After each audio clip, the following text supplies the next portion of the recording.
Looking for a dime. James Locke in the house, gonna help you shine. Welcome to the Poole Locke YouTube channel. I'm James Locke. Today we're going to answer two more Ask James questions of the day.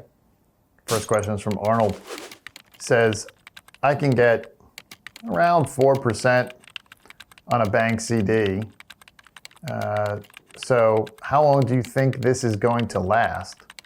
And is there any catch? Right? Well, that's a timely question, especially with interest rates fluctuating as they are, and they're starting to go down now. Let's dive into the details a bit more. Yes, it's true. We're seeing some attractive rates on short-term CDs still, or in the 4% range, usually right at it. This hasn't been the norm for quite a while, right? It was up as high as 5. They've started coming down. So, the question is, how long is this trend going to continue, right? And here's where things get interesting. Short-term CDs often offer these higher rates, teaser rates, right? They're designed to attract deposits quickly, especially when the Federal Reserve interest rates are also relatively high. So banks can borrow money from the Fed, at rates around, the same thing that you're getting right now, and offering you a similar rate on a short-term CD might seem like they're just passing that rate on or that benefit to you. However, long-term CDs, such as those with terms like 5 or 10 years, they're not offering the same high rates. And in fact, their rates might be significantly lower. So this kind of discrepancy is a signal that the markets and many economists believe that interest rates are likely to continue to decrease in the next couple of years. So this expectation is reflected in the bond market too, where shorter term bonds have had higher yields compared to longer term bonds. Now, for instance, a 2-year government bond, might have been, 4%, while the 10-year bond was closer to 3.5%. So the idea is that buying a longer term bond now, you're locking in today's higher rates for a longer term, betting that rates will drop in the future, right? So really the key takeaway here is to consider your investment horizon and your risk tolerance. If you're looking for short-term safe haven for your money and you're comfortable with the possibility of lower rates in the future, sure, a short-term CD with a higher interest rate could be appealing. It provides stability and a guaranteed return for the duration of the CD. On the other hand, if you're thinking long-term and you believe rates might decrease, locking into a longer-term CD might not be as advantageous because you'd be committing to a lower rate for a longer period. Plus, if rates do drop, newer CDs will likely offer better returns. Ultimately, it's about balancing your need for current income with your expectations for future interest rates.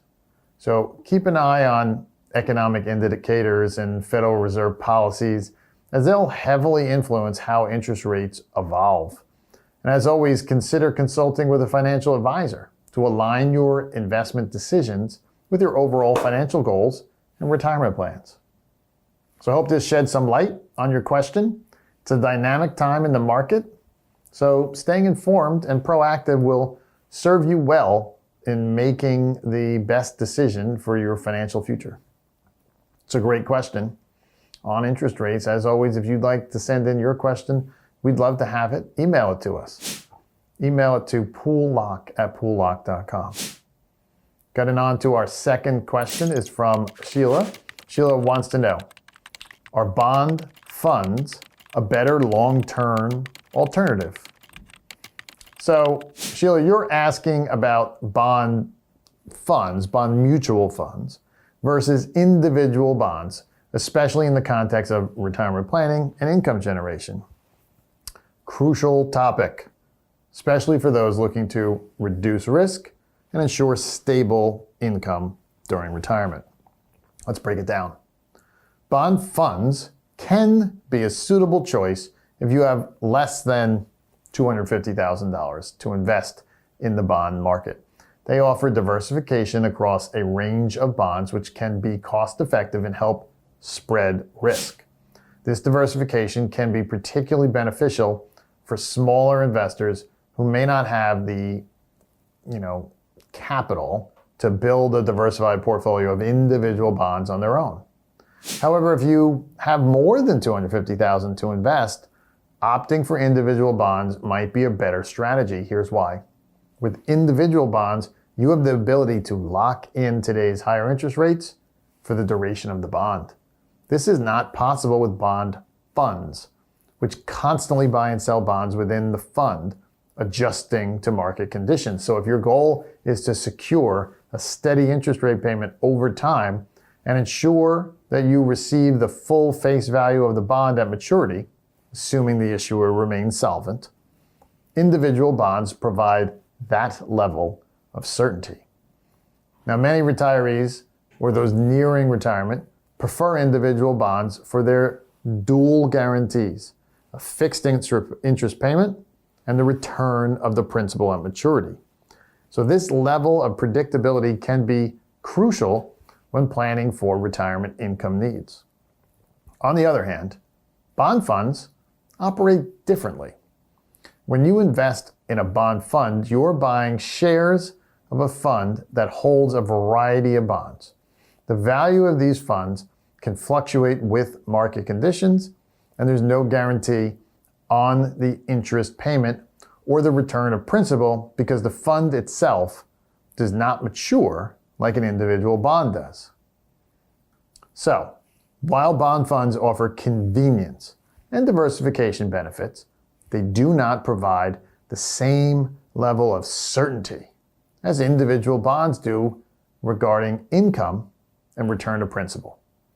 If you're considering individual bonds, it's essential to understand the credit quality and maturity dates of the bonds you're purchasing, ensuring that they're going to align with your risk tolerance and income needs.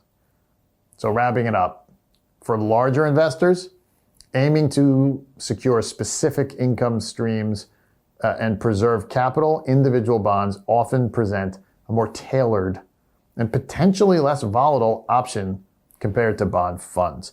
However, as with any investment decision, it's wise to seek advice from a financial advisor who can tailor recommendations to your unique financial situation and retirement goals. So I hope this clarifies why the choice between bond funds and individual bonds, it matters, especially when planning for retirement income.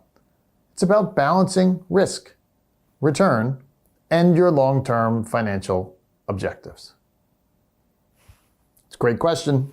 If you'd like to send in your question, you can do so by emailing that question to poollocke@poollocke.com. And if you like what you heard, go ahead and like and subscribe to our channel. I'm James Locke, your retirement income source. I'll see you next time. Money on my mind, looking for a dime. James Locke in the house, gonna help you shine. Retirement is near, don't you live in fear. Listen up, my friend, let me make it clear. Savings in the